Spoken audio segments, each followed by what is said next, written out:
أعوذ بالله من الشيطان الرجيم.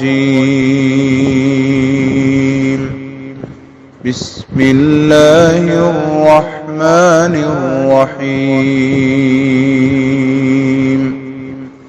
السلام علیکم ورحمۃ اللہ وبرکاتہ۔ سورۃ الفرقان آیت نمبر 51 سے 54۔ ان الحمد للہ والصلاة والسلام علی رسول اللہ اما بعد۔ اعوذ باللہ السمیع العلیم من الشیطان الرجیم من ہمزہ ونفخہ ونفثہ۔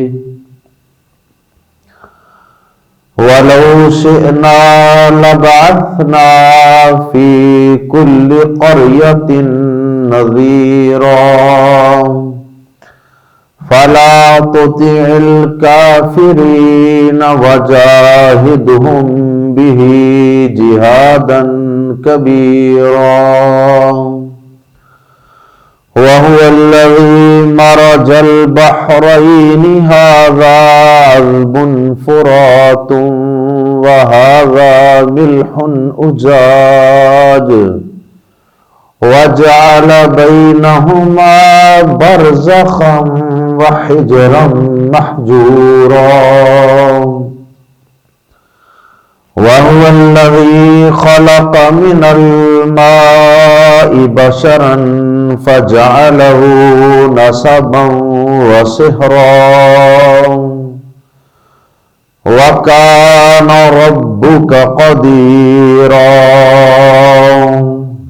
آیات زیر تفسیر میں اللہ رب العزت نے تین بڑے اور بنیادی موضوعات کا تذکرہ فرمایا ہے۔ سب سے پہلی آیت مبارکہ میں اللہ رب العزت نے پیارے پیغمبر جناب محمد رسول اللہ صلی اللہ علیہ وسلم کی عالمگیر اور یونیورسل نبوت و رسالت کا تذکرہ فرمایا۔ اللہ رب العزت فرماتے ہیں کہ اگر ہم یہ چاہتے کہ ہر بستی، ہر قبیلے، ہر شہر اور ہر ملک کی طرف الگ الگ رسول بھیجتے تو ہم ایسا کرنے پر قادر تھے، لیکن ہم نے ایسا نہیں کیا۔ یہ اللہ رب العزت نے ایک قسم کا پیارے نبی صلی اللہ علیہ وسلم پر اپنا انعام اور اپنا احسان ذکر فرمایا۔ کیا نبی صلی اللہ علیہ وسلم اگر ہم چاہتے نا تو ہم ایسا بھی کر سکتے تھے، لیکن ہم نے ایسا کیا نہیں۔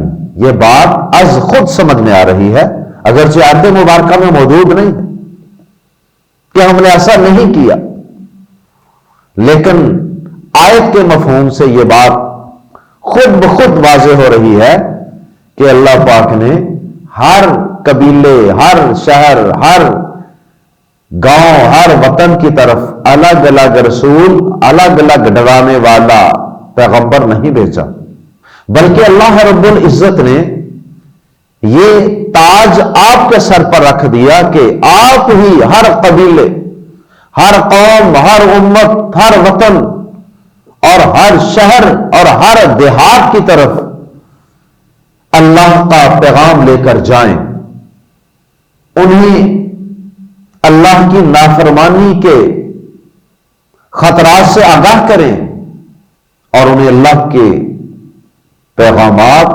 پہنچائیں، کیونکہ اللہ پاک یہ چاہتے تھے کہ آپ کی عزت، وقار اور مقام صرف ایک قبیلے، ایک خطے کے اندر محدود نہ رہے، بلکہ تمام جہانوں کے اندر اللہ پاک آپ کا نام نامی، اسم گرامی اور آپ کا مقام و مرتبہ بلند کرنا چاہتے تھے۔ وَرَفَعْنَا لَكَ ذِكْرَكَ، اس لیے اللہ پاک نے ہر قبیلے کی طرف الگ الگ ڈرانے والا پیغمبر رسول مبعوث نہیں فرمایا۔ پیارے نبی صلی اللہ علیہ وسلم نے خود بھی اس بات کی طرف اشارہ کیا ہے۔ آپ نے فرمایا کہ مجھے 5 ایسی چیزیں عطا فرمائی گئی ہیں جو مجھ سے پہلے کسی پیغمبر کو نہیں عطا کی گئی، جن میں سے ایک یہ ہے کہ اللہ پاک نے مجھے تمام انسانوں کی طرف رسول بنا کے بھیجا ہے، کسی خاص قبیلے کسی خاص وقت تک کے لیے رسول نہیں بنا کے بھیجا۔ اور اس کی مزید اس مضمون کی تفصیل ہم اسی سورۃ الفرقان کی پہلی آیت مبارکہ میں بھی پڑھ چکے ہیں۔ لِيَكُونَ لِلْعَالَمِينَ نَذِيرًا، تاکہ ہم آپ کو تمام جہانوں کے لیے ڈرانے والا بنا کر بھیجیں۔ اور بھی قرآن مجید میں کئی ایک مقامات پہ اللہ رب العزت نے اس مضمون کا احاطہ فرمایا۔ سورۃ الاعراف کی آیت نمبر 158 میں بھی ہم اس کی تفصیل پڑھ چکے۔ آئیے سب سے پہلا مضمون اور اس کے متعلق سب سے پہلی آیت مبارکہ ترجمے کے ساتھ پڑھتے ہیں قرآن مجید کے الفاظ میں۔ وَلَوْ، اور اگر شئنا، ہم چاہتے، لفظ برلا تو ضرور، بعثنا، ہم بھیج دیتے، فی میں کل، ہر قریۃ، بستی، ہر ٹاؤن میں، ہر بستی میں، ہر سوسائٹی میں بھیج دیتے، نذیرا، ایک ڈرانے والا۔ نذیرا پر تنوین ہے، اس لیے ہم ترجمہ کر رہے ہیں ایک ڈرانے والا۔ نذیر اور انذار، ڈراوا، وارننگ، اور نذیر اسم الفاعل ہے، ڈرانے والا، وارنر۔ وَلَوْ شِئْنَا لَبَعَثْنَا فِي كُلِّ قَرْيَةٍ نَذِيرًا، اللہ پاک فرماتے ہیں اور اگر ہم چاہتے تو ضرور ہر بستی میں ایک ڈرانے والا بھیج دیتے، لیکن ہم نے ایسا چاہا نہیں ہے۔ ہم نے اے نبی صلی اللہ علیہ وسلم یہ اعزاز آپ کو بخشا ہے۔ اس کے بعد اگلی آیت مبارکہ میں جو دوسرا مضمون اللہ رب العزت نے بیان فرمایا ہے وہ ہے کافروں کے ساتھ جہاد اکبر کیجیے۔ اے نبی صلی اللہ علیہ وسلم، اب چونکہ سارے جہانوں کی، سارے انسانوں کی ڈرانے کی ذمہ داری، سب کو اللہ کے دین کا پیغام پہنچانے کی ذمہ داری آپ کے کندھوں پر آ پڑی ہے، اور یہ بہت بڑی ذمہ داری ہے۔ پہلے نبی رسول تو کسی خاص قوم قبیلے ایک بستی کی طرف مبعوث کیے جاتے رہے، ان کے اوپر اتنی ذمہ داری تھی، تو جب آپ پر تمام علاقوں کی ذمہ داری ہے، عرب و عجم کی ہر علاقے کی ذمہ داری ہے، تو پھر اے نبی صلی اللہ علیہ وسلم بوجھ تو بہت زیادہ ہے نا۔ اس لیے اب آپ اس ذمہ داری کو ادا کرنے کے لیے اب آپ کے لیے انسٹرکشن یہ ہے کہ آپ اپنے کام کو تیز کر دیجئے، آپ اپنے مشن کو اور بڑھا دیجئے، آپ لوگوں تک اللہ کا پیغام پہنچانے میں اور زیادہ کمر کس لیجئے، اور اس قرآن مجید کو بنیاد بنا کر اس کی دعوت کو لے کر اے نبی پاک صلی اللہ علیہ وسلم پوری دنیا کے اندر آپ چھا جائیں، دین اسلام کو غالب کر دیں۔ اتنی محنت کریں، اتنی جد و جہد کریں کہ اس پوری دنیا کے اندر ہر شخص تک اللہ کا پیغام پہنچ جائے، اور جو اس پیغام کو قبول کرنا چاہے اپنی مرضی سے وہ قبول کر لے، اور جو قبول نہیں کرنا چاہتا وہ رستے سے ہٹ جائے، اپنے مذہب پر قائم رہے، لیکن مسلمانوں کی حکومت کو اس کو وہ قبول کرے، جزیہ دے کر رہے۔ اور یا پھر اگر اس نے یہ بھی نہیں کرنا تو پھر اے نبی صلی اللہ علیہ وسلم آپ کو اگر ان کے ساتھ مسلح جد و جہد بھی کرنی پڑے تو وہ بھی کیجیے۔ اس آیت مبارکہ میں اللہ پاک نے کافروں کے ساتھ جہاد کبیر، جہاد اکبر، بڑی جدوجہد کرنے کا حکم دیا ہے. اب اس سے بعض مفسرین نے اگرچہ صرف دعوت و تبلیغ مراد لیا اور بعض مفسرین نے اس سے صرف جہاد مراد لیا، لیکن ہم یہ سمجھتے ہیں کہ صحیح بات یہ ہے کہ اس سے دعوت اور جہاد، دعوت و تبلیغ اور جہاد و قتال دونوں چیزیں ہی اس سے مراد ہیں. کیوں؟ اس لیے کہ صرف تبلیغ سے کافروں کے خلاف جہاد تو ہو سکتا ہے، تھوڑی بہت کوشش تو ہو سکتی ہے تبلیغ کے ذریعے، لیکن جہاد اکبر اور جہاد کبیر نہیں ہو سکتا جب تک ساتھ جہادی تلوار نہ اٹھائی جائے. اور آپ دیکھ لیجئے کہ اللہ کے نبی صلی اللہ علیہ وسلم مکہ مکرمہ کے اندر مکی زندگی میں 13 سال میں صرف تھوڑے سے لوگوں کو مسلمان کر سکے، گنتی کے لوگ مسلمان ہوئے. لیکن بعد میں مدینہ منورہ میں جا کر جب اللہ پاک نے ساتھ دعوت اور تبلیغ کے ساتھ ساتھ جہاد کی بھی اجازت دے دی، مکہ میں جہاد کی، قتال کی، لڑائی کی اجازت نہیں تھی، صرف تبلیغ والا جہاد جائز تھا. جہاد کا لفظی معنی ہوتا ہے جد و جہد، بھرپور کوشش کرنا، کسی مقصد کے حصول کے لیے اپنی پوری کوشش، اپنی جان کھپا دینا، جان، مال، وقت، صلاحیتیں، اپنی ہر چیز کو کھپا دینا، آخری حد تک چلے جانا کسی مقصد کے حصول کے لیے. تو صرف تبلیغ سے تو یہ مقصد پورا ہوتا نظر نہیں آ رہا، اور نہ آ رہا تھا. یہی وجہ ہے کہ مکہ مکرمہ میں 13 سال میں مکی زندگی میں تھوڑے سے لوگ مسلمان ہوئے.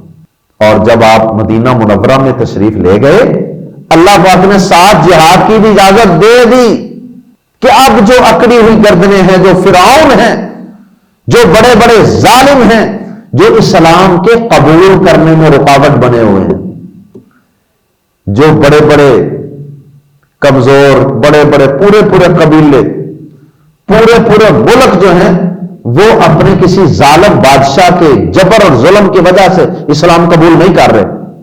اسلام نے ایسی بڑی بڑی فرعونی طاقتوں کو، طاغوتی طاقتوں کو جہاد کے ذریعے، جہاد کی تلوار کی کاٹ سے ان کو رستے سے ہٹایا. جب وہ رستے سے ہٹے تو عوام کو ایک آزادی ملی، آزادی فکر ملی کہ بھائی اب تم آزاد ہو، غور و فکر کرو. اگر تمہیں اسلام ایک سچا دین لگے، دین فطرت لگے، اگر یہ تمہیں حق لگے، یہ پیغمبر تمہیں سچا رسول لگے، تو پھر اسلام قبول کر لو.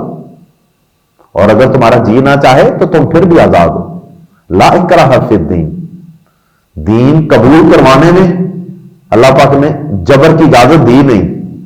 لیکن جب پیارے نبی صلی اللہ علیہ وسلم مدینہ منورہ میں تشریف لے گئے، جہاد بھی دعوت و تبلیغ کے ساتھ مل گیا، تو صرف 10 سال کے اندر سینکڑوں نہیں، ہزاروں نہیں، لاکھوں صحابہ کرام، لاکھوں لوگ مسلمان ہو گئے.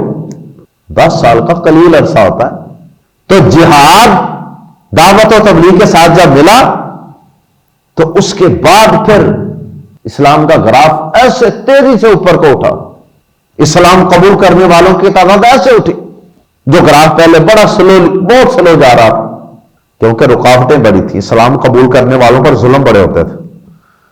تو جب جہاد کے ذریعے سے اسلام کو، مسلمانوں کو قوت ملی نا، تو پھر اسلام قبول کرنے والوں نے بھی اپنے آپ کو سیکیور، اپنے آپ کو محفوظ خیال کیا، اور لوگ چوک در چوک اسلام قبول کرنے لگے.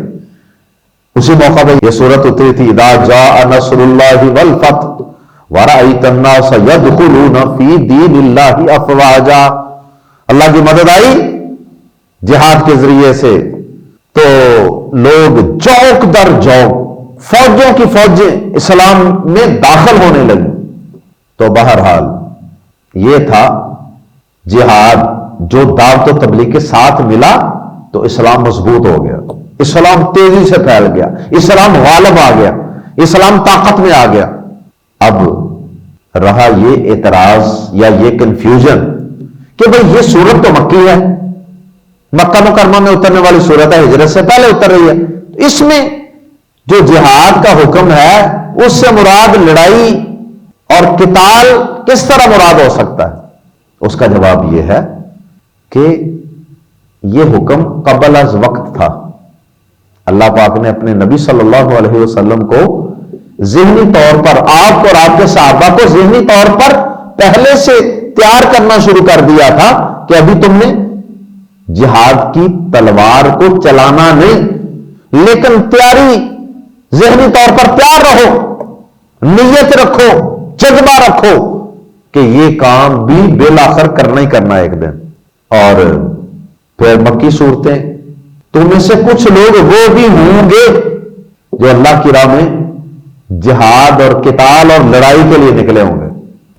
تو مکہ میں اللہ پاک لڑائی کی بات کر رہے ہیں، حالانکہ جہاد فرض نہیں ہوا تھا، لیکن ذہن سازی ہو رہی ہے پہلے کہ اللہ تعالیٰ کو پتا ہے نا کہ کچھ لوگ جہاد پہ نکلے ہوں گے، تو ان کے لیے ساری رات تہجد پڑھنا تو مشکل ہوگا. اس لیے جتنا قرآن پڑھ سکتے ہو، جتنا بھی قیام کر سکتے ہو کر لینا. اس لیے اس آیت مبارکہ میں جہاد سے مراد اور جہاد کبیر اور جہاد اکبر سے مراد صرف تبلیغ نہیں ہے، بلکہ تبلیغ کے ساتھ ساتھ اس سے مراد میدان معرکہ میں کیا جانے والا جہاد یعنی قتال اور لڑائی بھی ہے. دونوں چیزیں ہی اس سے مراد ہیں. یہاں پر یہ بات بھی واضح کر دینا ضروری سمجھتا ہوں کہ ایک ہمارے ہاں ایک روایت ضعیف اور کمزور اور من گڑت قسم کی ایک روایت ہے جو پیش کی جاتی ہے ہمارے ہاں، اور وہ روایت یہ ہے، وہ بعض صوفیوں نے اس کو بڑا اچھالا ہے، بڑا پیش کرتے ہیں وہ، کہ جی نبی صلی اللہ علیہ وسلم سفر سے یا کسی غزوہ سے واپس آئے مدینہ منورہ، تو آپ نے فرمایا صحابہ کرام سے رجعنا من الجہاد الاصغر الى الجہاد الاکبر، کہ ہم جہاد اصغر سے جہاد اکبر کی طرف لوٹ رہے. جہاد اصغر سے یعنی وہ جو غزوہ اور لڑائی کر کے آ رہے تھے اس کو آپ نے جہاد اصغر کہا، اور مدینہ میں جو واپس آ رہے ہیں اس کو جہاد اکبر کہا. صحابہ نے پوچھا نا اللہ کے نبی جہاد اکبر کیا ہے؟ تو آپ نے فرمایا کہ جہاد القلب، دل کا جہاد، نفس کے خلاف جہاد، یہ جہاد اکبر ہے. تو یہ حدیث پیارے نبی صلی اللہ علیہ وسلم سے ثابت نہیں ہے. گھر بیٹھ کر جہاد اکبر جو ہے، نفس کے گھر بیٹھ کر جو جہاد نفس کے ساتھ جہاد ہے اس کو جہاد اکبر کہہ دیا جائے، اور جو اپنی جان ہتھیلی پر رکھ کر جان مال کی قربانی دینے کے لیے انسان میدان معرکہ میں دشمن کی صفوں کو چیرتا ہوا آگے بڑھے تو اسے جہاد اصغر کہا جائے، یہ کیسے ممکن؟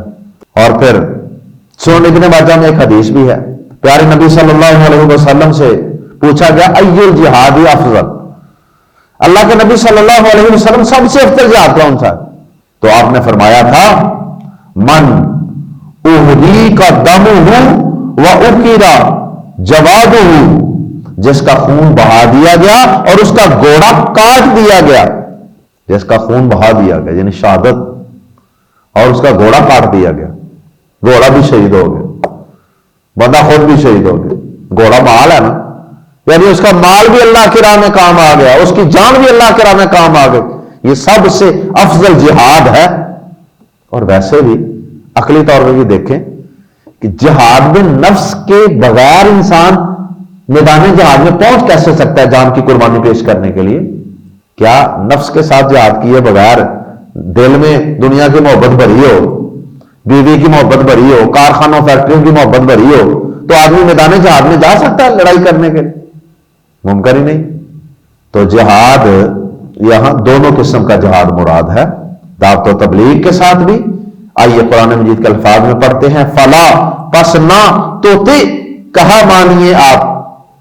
توتے تا عین پر جزم لیکن آگے ملانے کے لیے پھر زیر لگائی گئی. فلا توتے پس نہ کہا مانیے الکافرین، کافروں کا.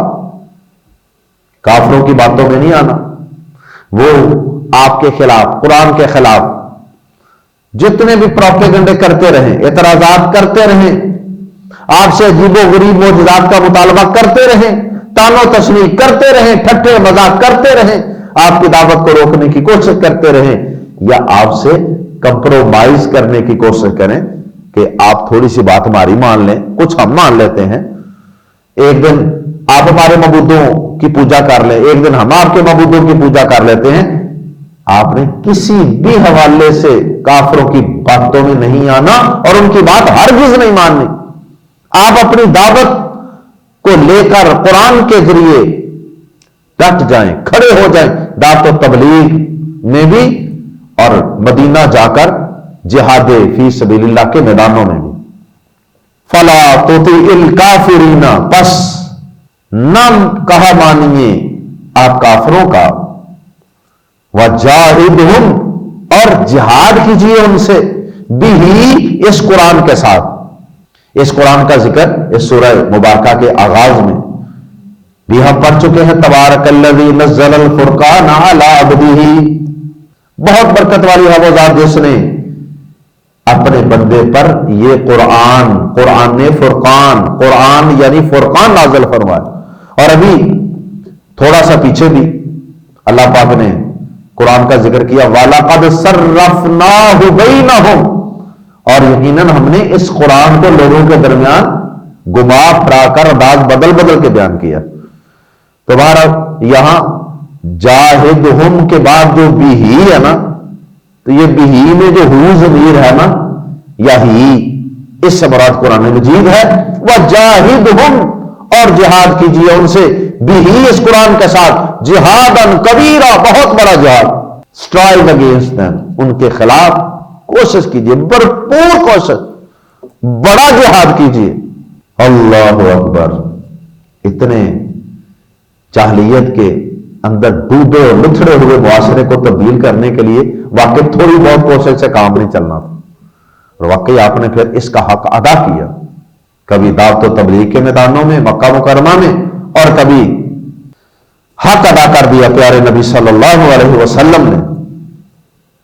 وَهُوَ الَّذِي، تیسرا مضمون جو اگلی آیت مبارکہ میں بیان ہوا، وہ ہے میٹھے اور کھارے پانی کو اللہ پاک نے اس طریقے سے دونوں کو ساتھ ساتھ بھی رکھا اور الگ الگ بھی رکھا کہ وہ دونوں ایک دوسرے کے ساتھ مکس اپ بھی نہیں ہو رہے، اور وہ رہتے بھی بالکل ساتھ ساتھ ہیں، اس کا تذکرہ فرمایا، اور یہ اللہ پاک نے اپنی قدرت کی ایک نشانی کے طور پہ بیان فرمایا۔ وَهُوَ الَّذِي، اور وہی ہے جس نے ماراجا، ملا دیا، مرج کرنا، انگلش میں بھی مرج اور عربی میں ماراجا، ملا دیا، البحرین، دو سمندروں کو ملا دیا سے مراد کہ ظاہری طور پہ ایسے ساتھ ساتھ لگا دیا لیکن مکس اپ نہیں ہوئے۔ وَهُوَ الَّذِي، اور وہی ہے جس نے ماراجا، ملا دیا، البحرین، بحر کی جمع بحرین، دو سمندروں کو، ہاذا، وہ دو سمندر کیسے ہیں؟ ہاذا، یہ عذب، میٹھا ہے، فرات، پیاس بجانے والا، یہ میٹھا شیریں پیاس بجانے والا پانی ہے، اور اس کے بالکل ساتھ یہ جو دوسرا ہے، یہ والا ہاذا عذب فرات، اور اس کے بالکل ساتھ والا وہ ہاذا، اور یہ ملح، یہ نمکین ہے، سالٹی ہے، اجاج، کڑوا، بٹر ہیں، دونوں ساتھ ساتھ، یہ دونوں دریا یہ ساتھ ساتھ۔ باہر کا لفظ عربی زبان میں پانی کے ذخیرے پر بولا جاتا ہے، دریا کی شکل میں بھی ہو سکتا ہے، اور سمندر پر بھی یہ لفظ بولا جاتا ہے۔ وَجَعَلَ، اور اس نے بنا دیا، بینہما، ان دونوں کے درمیان، برزخن، ایک پردہ، اور اس نے ان دونوں کے درمیان ایک برزخ، کہتا ہے نا برزخ کی زندگی، وہ برزخ کی زندگی کون سی ہے؟ جو دنیا میں رہنے والے انسانوں کو نظر نہیں آتی، اس زندگی کے اور ہمارے درمیان ایک پردہ ہے، اسے اس لیے برزخ کہتے ہیں. وَجَعَلَ بَيْنَهُمَا بَرْزَخًا، اور اس نے بنا دیا ان دونوں کے درمیان. کن دونوں کے درمیان؟ وہ دو قسم کے پانیوں کے درمیان برزخا، ایک پردہ، a barrier، وَحِجْرًا، اور ایک آڑ، محجورا، مضبوط، ایک مضبوط آڑ بنا دی. اور بھی اس کے معنی کیے گئے ہیں، پارٹیشن ایک درمیان میں بنا دی اللہ پاک نے. اللہ اکبر. مطلب یہ ہے کہ ان دونوں قسم کے جو بالکل اپوزٹ ہیں، ایک میٹھا شیریں پیاس بجانے والا اور پینے والا پانی، اور بالکل ساتھ ناقابل استعمال، جس کو اگر انسان پیے نا تو اس کی انتڑیاں جو ہے نا وہ شاید اندر سے گل سڑ جائیں، کٹ جائیں، پھٹ جائیں، یا کم از کم زخمی ہو جائیں.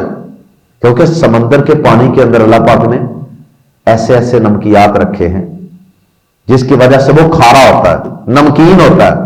اب اللہ پاک نے یہ پانی جو دو قسم کا ہے اس کو ساتھ ساتھ ملا دیا ہے. تو اس سے مراد کیا ہے؟ یہ اللہ پاک کی قدرت کہاں نظر آتی ہے، کہاں دیکھی جا سکتی ہے؟ تو اس کے لیے مفسرین نے بے شمار باتیں لکھی ہیں، بہت لمبی چوڑی باتیں لکھی ہیں. میں بہت زیادہ تفصیل میں جانے کی بجائے انتہائی اختصار سے اشارہ کروں، اور یہ مضمون سورۃ الرحمن کے اندر بھی موجود ہے.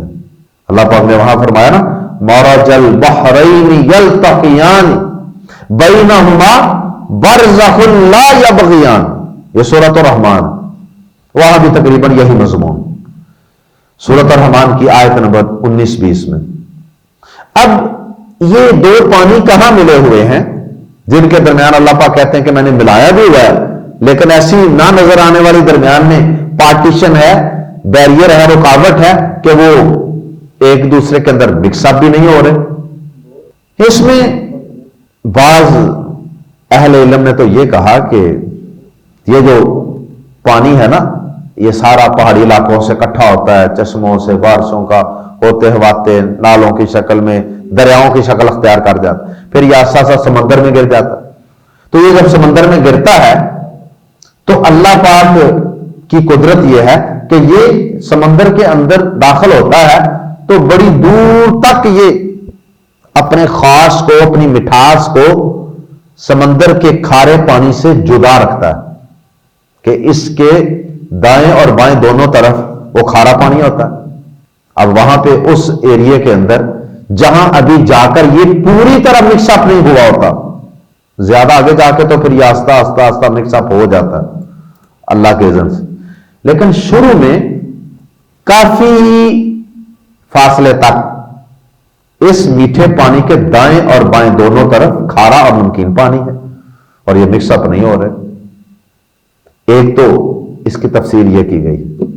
ایک تفسیر یہ ہے کہ کئی اس میں جو سائنسدان ہیں، ماہر ارضیات ہیں، سمندروں میں سفر کرنے والے جو لوگ ہیں، سیاح وغیرہ ہیں، انہوں نے کئی باتیں کئی کتابوں میں لکھی بھی ہیں اپنے تجربات.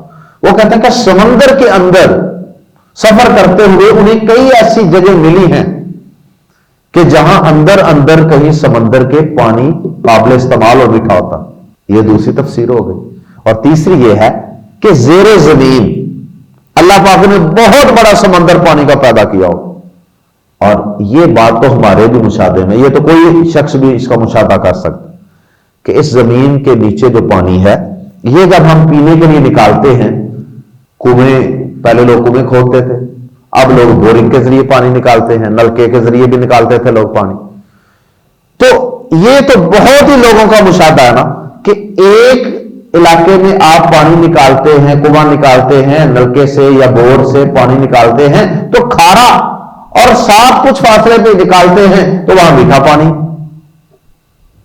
یہ ہمارا جو شہر ہے یہاں میٹھا پانی، یہ ہمارے قریب فیصل آباد ہے وہاں کھارا پانی، واضح کھارا پانی، نمکین کھارا پانی. وہ پانی قابل استعمال نہیں. اسے پیوریفائی کرنے کے لیے بڑے پلانٹ لگے ہوئے ہیں، کئی لوگ باہر سے پانی منگواتے ہیں. اب آپ ان دونوں شہروں کو آپس میں ادھر والے ادھر آتے جائیں یا ادھر والے لوگ ٹریول کر کے ادھر جاتے جائیں.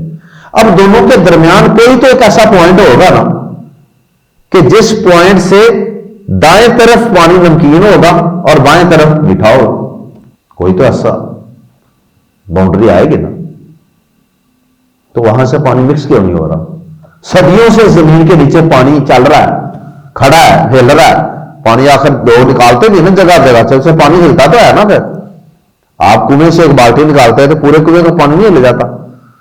تو جس زمین سے اتنے لوگ پانی نکال رہے ہیں اس کا پانی ہلتا تو ہوگا. تو ہونا تو یہ چاہیے تھا نا کہ فیصل آباد کا اور ہمارے شہر کا پانی جو ہے یہ اب تک مکس ہو گیا ہوتا نیچے. نہ وہ صحیح کھارا رہتا کڑوا اور نہ یہ صحیح میٹھا رہتا، دونوں کا ایوریج سا بن جاتا، لیکن ایسا نہیں ہوا. تو اللہ پاک نے کو دونوں کے درمیان رکاوٹ پیدا کی ہوئی ہے. یہ اس کی طرف اشارہ ہے. واللہ تعالی اعلم. یہ اس کا مطلب ہے وَهُوَ الَّذِي مَرَجَ الْبَحْرَيْنِ هَذَا عَذْبٌ فُرَاتٌ وَهَذَا مِلْحٌ أُجَاجٌ وَجَعَلَ بَيْنَهُمَا بَرْزَخًا وَحِجْرًا مَحْجُورًا.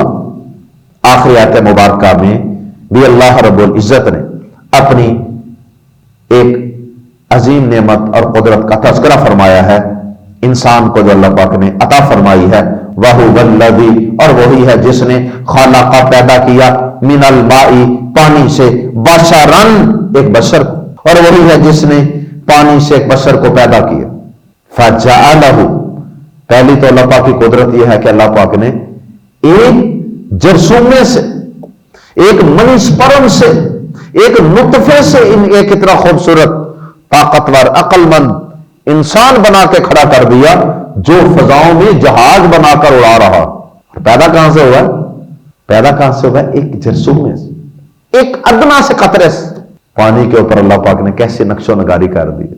ایک پانی کو کھڑا کر کے دکھا دیا اللہ پاک نے انسانی شکل میں. اس کے خوبصورت نقش و نگار بنا دیے ہیں پانی کے قطرے کے اوپر. اللہ اکبر. اور پھر مزید اللہ پاک کی قدرت اور نعمت یہ ہے پھر جعل، اس نے بنایا ہو اسے، پھر اسے انسان کو زمین پر اکیلا نہیں رہنے دیا کہ یہاں پہ دل ہی نہ لگتا انسان. فجعلہ، پھر اس نے بنا دیا اسے یعنی بشر کو نسبا، ایک خاندان کی شکل. اس کا باپ، اس کا دادا، اس کا پردادا، اس کے چچے، اس کے تائے، اس کے کزن، یہ سارا اس کی جو فیملی ہے، نسبی رشتے جتنے ہیں، بلڈ ریلیشن بھی آپ کہہ سکتے ہیں. اور پھر اس کے بعد جب وہ جوان ہوا تو پھر کیا ہوا؟ وَالسِّحْرَا، اور سسرالی رشتے بنا دیے اس کے. شادی ہو گئی، شادی کے ساتھ سارے رشتے ہی ڈبل ہو گئے. پہلے صرف ماموں کہتا تھا، چچا کہتا تھا، اب کیا کہتا ہے؟ ماموں سسر، چچا سسر. اب ہر رشتے کا ساتھ سسر کا لفظ بولتا ہے کیونکہ یہ بیوی کا پورا خاندان یہ بھی اس کے رشتہ دار بن گیا. تو یہ بھی اللہ پاک کی نعمتیں ہیں کہ ایک عورت سے نکاح کیا تو ایک پوری دنیا نئے رشتے داروں کی کھل گئی. تو یہ دو قسم کے اس کے رشتے بنا دیے. یہ بھی اللہ پاک کی نعمتیں ہیں اور ان کو نعمتیں ہی سمجھنا چاہیے. جہاں انسان اپنے رشتے داروں کی قدر کرتا ہے نا، وہاں پر اپنی بیوی کی وجہ سے بننے والے رشتے داروں کی بھی انسان کو قدر کرنی چاہیے، عزت کرنی چاہیے، احترام کرنا چاہیے اور اسے اللہ کی نعمت اور انعام سمجھنا چاہیے. وَكَانَ رَبُّكَ، اور ہمیشہ سے ہے تیرا رب، قدیرا، مبالغے کا صیغہ ہے، قدیرا، بے حد قدرت والا. تیرا رب ہمیشہ سے ہی بڑی قدرتوں والا ہے. اور یہ سب اس کی قدرتیں ہیں جو قرآن مجید کے اندر بار بار بیان کی جاتی ہیں. اللہ پاک ہمیں ان قدرتوں پہ غور و خوض کرنے کی، غور و فکر کرنے کی توفیق عطا فرمائے اور ان پہ غور و فکر کر کے اپنے رب کو پہچاننے کی اور اس کا شکر ادا کرنے کی اللہ پاک ہمیں توفیق عطا فرمائے. اور جو اللہ پاک نے اپنے پیارے نبی صلی اللہ علیہ وسلم کو حکم دیا تھا وَجَاهِدْهُمْ بِهِ جِهَادًا كَبِيرًا، اس قرآن کے ذریعے کافروں کو اللہ کے دین کے قریب کیجیے، اس قرآن کے ذریعے ان کے ساتھ جہاد کیجیے۔ اللہ تعالی ہمیں جہالت کے گٹا ٹوپ اندھیروں کو ہٹانے کے لیے اس قرآن کے ساتھ جہاد کبیر کرنے کی توفیق عطا فرمائے۔ ہم بھی اس قرآن کا پیغام لے کر پوری دنیا میں پھیل جائیں، اور دعوت کے ذریعے سے بھی، تبلیغ کے ذریعے سے بھی، اور اس کے ساتھ ساتھ جہاد فی سبیل اللہ کے ذریعے سے بھی اس قرآن کے پیغام کو دنیا میں، اس قرآن کے نظام کو دنیا میں غالب کریں، اور اللہ تعالی ہمارا ان لوگوں میں حصہ شامل فرما لے۔ سبحانک اللہم و بحمدک اشہد ان لا الہ الا انت استغفرک و اتوب الیک۔